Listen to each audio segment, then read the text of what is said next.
Well, joining me now with more is Kelly LaVigne, VP of Consumer Insights at Allianz Life. Kelly, thank you so much for joining. And as we get ready to start 2025, what is your recommendation to viewers based on these results? Yeah, and thanks for seeing. This is really interesting because it is some of the highest numbers we've seen as far as making resolutions, or at least setting a goal of saying we want to be more financially stable than we have been in the past. So that is the good news. Um, Obviously, mixed in with all that news is that the generation gaps are a little bit different. So you want to look at their different lifestyles and see where different generations are and in their lifetime, and it totally makes sense when you see their responses. hmm And in terms of how people can build financial resilience based on this data, Kelly, what would you tell them? Yeah, well, some of the goals that they put down, paying down debt is probably the number one thing they can do. Yes, everybody still needs that cash on this for emergency funds, so it's a great piece to have as well. But paying down debt should be the number one goal. Actually, trying to save more for retirement is extremely important too. And when you see the different generations, you see that the boomers are less worried about the future. That makes sense. Most of us are in the position where we're either at retirement or close to retirement.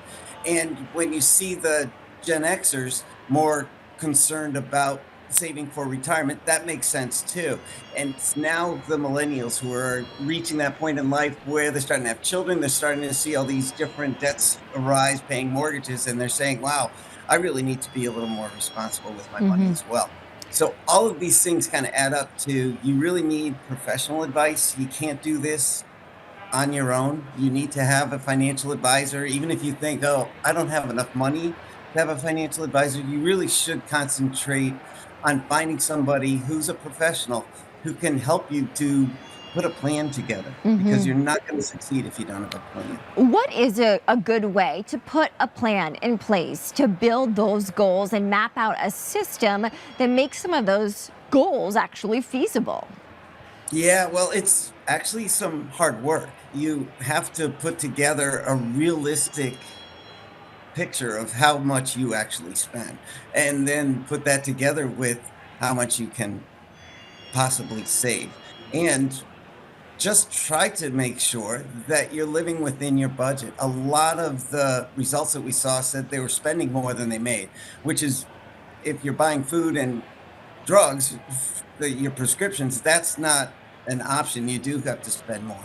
But oftentimes we're spending money on things that we don't need, and getting that temptation away. Writing down the plan, I think, is the number one thing that you can do. If you don't have it written down, it's not real. So you're not going to really put any plan into effect. And when you write it down, you actually see in black and white, or blue and white, depending on how what pen you use, exactly where you stand and how much you need to adjust what you're doing right now. hmm And making those adjustments, that's never an easy thing. But as we look at the economy, as our economist who just joined us earlier on the show, Kelly, told us inflation is expected to remain sticky. So when it comes to the day-to-day cost of living still being expensive, even though we see wages rising and the jobs market by and large is expected to be intact in the new year, what are ways that people can try to lower those day-to-day costs considering inflation's level? Yeah, and I mean, I think the important point about what everybody was saying is, while the inflation rate isn't going up, prices never went back down. So it hurts still to go to the grocery store, spending money on, transportation, just going back and forth to work has cost a lot more. So trying to cut back on some of the extra things and making sure you pay yourself first are some really important points. In other words, it might not seem like you're saving a lot, but if you save a little bit and every paycheck, and hmm make sure that you take some advantage of the free money that you get from an employer match and an employer plan, if that is the case where you're working, is really an important start. So hmm it is more about pay yourself first. Try to make sure that you're saving even a little bit, and pay off the really high interest rate debts first.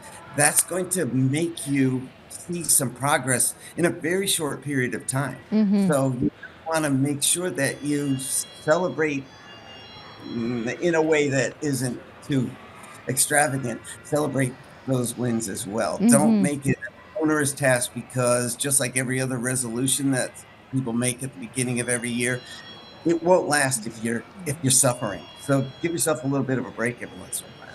Kelly LaVigne, VP of Consumer Insights at Allianz Life. Kelly, thank you so much for joining. Thank you very much. It was a pleasure. Happy New Year. Happy New Year.